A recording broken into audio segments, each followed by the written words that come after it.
adalah gembalaku, takkan kekurangan aku. Ia membaringkan aku di padang berumput hijau. Saudara-saudara yang terkasih di dalam Kristus, selamat pagi. Salam jumpa lagi dalam Sabda Siap Saji. Minggu 17 Maret 2024, hari Minggu Prapaskah kelima. Marilah kita berdoa dalam nama Bapa dan Putra dan Roh Kudus. Amin. Ya Allah, Engkau telah memperbarui perjanjian-Mu dengan kami dalam diri Yesus Kristus Putra-Mu. Ia datang ke dunia dan mengorbankan hidupnya di kayu salib untuk menggenapi karya penyelamatanmu. Kami mohon semoga kami tidak menyia-nyiakan pengorbanannya itu dengan senantiasa membaharui hidup kami.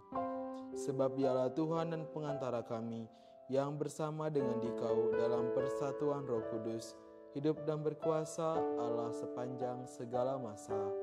Amin. Tuhan bersamamu Dan bersama rohmu. Inilah Injil Yesus Kristus menurut Yohanes. Dimuliakanlah Tuhan. Di antara orang-orang yang datang ke Yerusalem untuk merayakan Paskah, terdapat beberapa orang Yunani. Orang-orang itu pergi kepada Filipus yang berasal dari Betsaida di Galilea, lalu berkata kepadanya, "Tuan, kami ingin bertemu dengan Yesus." Filipus pergi memberitahukannya kepada Andreas dan berdua mereka menyampaikan pula kepada Yesus. Tetapi Yesus menjawab mereka, katanya, "Telah tiba saatnya Anak Manusia dimuliakan. Aku berkata kepadamu, sesungguhnya jikalau biji gandum tidak jatuh ke dalam tanah dan mati, ia tetap satu biji saja, tetapi jika mati, ia akan menghasilkan banyak buah. Barang siapa mencintai nyawanya, ia akan kehilangan nyawanya. Tetapi barang siapa tidak mencintai nyawanya di dunia ini, ia akan memeliharanya untuk hidup yang kekal. Barang siapa melayani aku, ia harus mengikuti aku. Dan di mana aku berada, di situ pun pelayanku akan berada. Barang siapa melayani aku, ia akan dihormati Bapa. Sekarang jiwaku terharu, dan apakah yang akan kukatakan? Bapa, selamatkanlah aku dari saat ini. Tidak, sebab untuk itulah aku datang ke dalam saat ini. Bapa, muliakanlah namamu." Maka terdengarlah suara dari surga, "Aku telah memuliakannya dan aku akan memuliakannya lagi." Orang banyak yang berdiri di situ dan mendengarnya berkata bahwa itu bunyi guntur. Ada pula yang berkata seorang malaikat telah berbicara dengan dia. Tetapi Yesus menyahut, "Suara itu telah terdengar bukan karena aku, melainkan karena kamu. Sekarang berlangsung penghakiman atas dunia ini. Sekarang juga penguasa dunia ini akan dilemparkan keluar. Dan aku, apabila sudah ditinggikan dari bumi, aku akan menarik semua orang datang kepadaku." Ini dikatakan Yesus untuk menyatakan bagaimana caranya ia akan mati. Demikianlah sabda Tuhan. Terpujilah Kristus. Baik, terima kasih Romo. Selamat pagi Romo. Selamat pagi Leon. Baik, saya ingin bertanya Romo. Seperti orang-orang Yunani yang mencari Yesus, bagaimana sih Romo cara kita sebagai manusia modern zaman ini tuh mencari Yesus dalam kehidupan nyata kita saat ini, Romo? Selamat pagi. Mencari itu sebuah kata kerja aktif. Orang harus mencari, pergi dari satu tempat, ya, atau juga mengorek-ngorek, yang membuka bungkusan atau selubung sehingga mendapat inti masalahnya. Nah, lalu kamu mencari apa? Mencari Yesus, seperti orang Yunani tadi. Maka pertanyaan pertama adalah, satu, mendengar tentang Yesus. Dari siapa? Dari siapa saja. Kalau sekarang dari internet. Yang kedua, punya rasa ingin tahu. Benar nggak sih yang disampaikan itu atau hoax? Kenapa? Ketiga, banyak kesan yang dibicarakan orang tentang Yesus.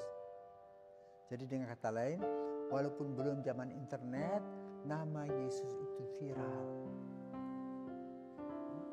Siapa yang memviralkan? Orang-orang yang cacat, yang sembuh. Yang buta bisa melihat, yang timpang bisa berjalan, yang kusta sudah sembuh, yang mengong jadi kepalanya lurus lagi, sehat lagi. Dan ketika mereka berjumpa satu sama lain, sharing pengalaman dengan sukacita. Tanpa beban apa-apa lagi. Kenapa? Sakit sudah sembuh. Pusing sudah sembuh. Seperti itu. Maka digambarkan seorang mencari seperti orang Yunani mencari Yesus.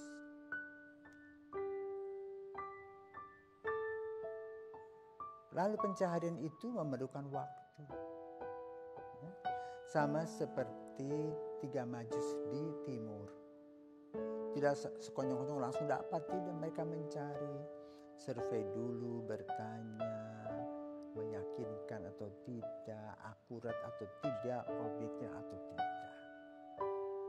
Maka kalau orang mengadakan survei dan dengan pikiran positif, dia akan mendapatkan Yesus yang jelas sebagai juru selamat. Ya. Nah, Injil hari ini membicarakan tentang apa? Dalam gereja kita melihat bahwa patung-patung ditutup kain ungu. Apakah dia malu? Tidak. Nah, itu menggambarkan apa? Yesus ini sedang dikejar-kejar. Jadi tidak kelihatan, tak tampak. Yang tampak itu adalah kesan-kesan orang tentang Yesus. Bahkan orang bisa saling berbantah tentang Yesus.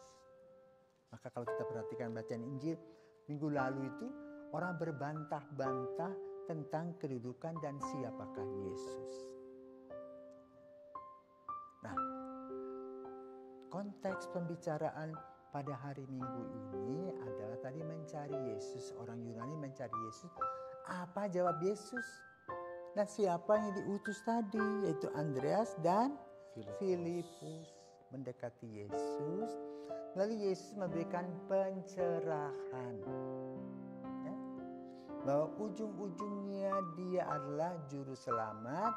Dengan menggambarkan bahwa biji gandum yang mati akan bertumbuh. Ya, kalau satu biji saja ya tidak buat apa-apa. Maka dalam melalui biji gandum itu kita diajarkan untuk berkurban. Ya. Sama seperti pengalaman kami dulu tahun 2000 ya. Tahun 99 itu kami itu dikejutkan pasca pemilihan di Timor Leste. Ya. Kira-kira bulan September, Oktober begitu banyak orang datang ke sini. Dari Timor Leste melalui laut dan sebagainya. Banyak juga orang-orang yang dibunuh di tengah jalan. Kan itu perang dalam arti perang politik ya. Di tempat ini, di seminari ini ada 2 kelompok. Pro Indonesia dan pro integrasi. Maka harus kami pisahkan karena di sini bertengkar. Nah, lalu dalam kebingungan itu kami membuat teamwork karena itu memerlukan makanan. Ya. Bahkan ada juga orang-orang yang harus dibawa sembunyi. Dan itu bernuansa politik, tetapi kita di sini membuatnya secara kemanusiaan. Ya. Urusan politik bukan urusan kita, tetapi kita membantu mereka. Menyediakan fasilitas, sarana prasarana. Itu berlangsung hampir 3 bulan. Lalu ditutuplah awal Januari, sudah selesai kita antar semua. Bahkan kita sewa satu kapal namanya kapal Rosari. Waktu itu untuk mengangkut barang-barang mereka punya. Ada yang bawa lemari, ada yang bawa apa. Dan kami memberi kepada keluarga-keluarga itu perlengkapan rumah tangga. Mulai dengan kompor, bawa kasur, bawa macam-macam di kapal itu penuh. Ya. Sementara orang-orangnya kita angkut dengan pesawat terbang. Begitu. Memakai mobil dari tentara, angkatan udara. Ya. Maka kalau kita lihat waktu itu tuh kota Bakau itu hangus. Kami antar sampai ke sana. Lalu sudah itu kami menutup. Panitia itu muncul. Baru selesai kita dengan Timor waktu itu. Muncullah dari Lombok. Mereka juga punya pengalaman dibakar gerejanya. Sehingga ini tempat lagi pengungsian. Nah, ada pesan dan kesan dari orang-orang Timor Leste yang sekarang nama Timor Leste. Setiap jam 5 ya, anak-anak kecil itu ya, anak-anaknya banyak loh. Setiap jam 5 mereka sudah duduk di Gua Maria Fatima berdoa rosari. Karena memang di Timor Leste itu Bunda Maria Fatima dari Portugal tuh ya lebih terkenal. Nah, bagi orang Indonesia ada masalah. Ya. Ketika kita mengurusi orang-orang dari Timor Leste itu internasional kan, banyak urusan dari luar negeri, ya, AUSAID, USAID, semua itu mengirim apa yang diperlukan. Tapi ketika masalah Lombok tidak ada, dari grup internasional tidak membantu lagi. Maka kita harus mencari di dalam negeri sendiri. Nah, tentu hal itu memerlukan pengorbanan, waktu. Kita kurang tidur. Kita harus berpikir apa-apa yang diperlukan. Terutama ketika itu bernuansa politis, orang-orang ini harus tinggal dari satu tempat ke tempat yang lain, yang kita harus mencari tempat. Ternyata mereka ini adalah yang duduk di pemerintahan. Sesudah mereka pulang, mereka jadi orang-orang yang bertugas di pemerintahan Timor Leste. Nah, hari ini kita mendengarkan tadi biji gandum tadi. Jadi konsepnya Yesus mengajarkan kepada kita menjadi biji gandum. Agar kita betul-betul menjadi orang yang mau berkorban. Melalui proses pembusukan. Nah, proses pembusukan adalah pengorbanan. Misalnya, kalau kita dipanggil oleh Tuhan Yesus menjadi seorang imam, ya udah tahu bahwa hidupnya selibat. Ya.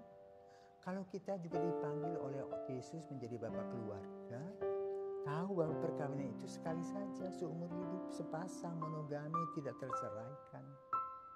Lalu anak-anak kita harus mendidiknya secara Katolik dengan contoh teladan dan doa-doa serta karya kita.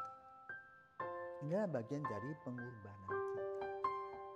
Maka Yesus membicarakannya lebih serius, apalagi kita gereja juga mengajak kita untuk lebih serius merefleksikan tentang apa arti pengorbanan dan salah. Sehingga kita mengerti luar biasa Tuhan itu memberikan kesempatan kepada kita menjadi Goel, yang juru selamat, mengalahkan maut. Melalui kematiannya. Kita ini kan tidak mati, ya, tetapi kita mematikan kesombongan diri kita, mematikan ego kita, dan menghidupkan roh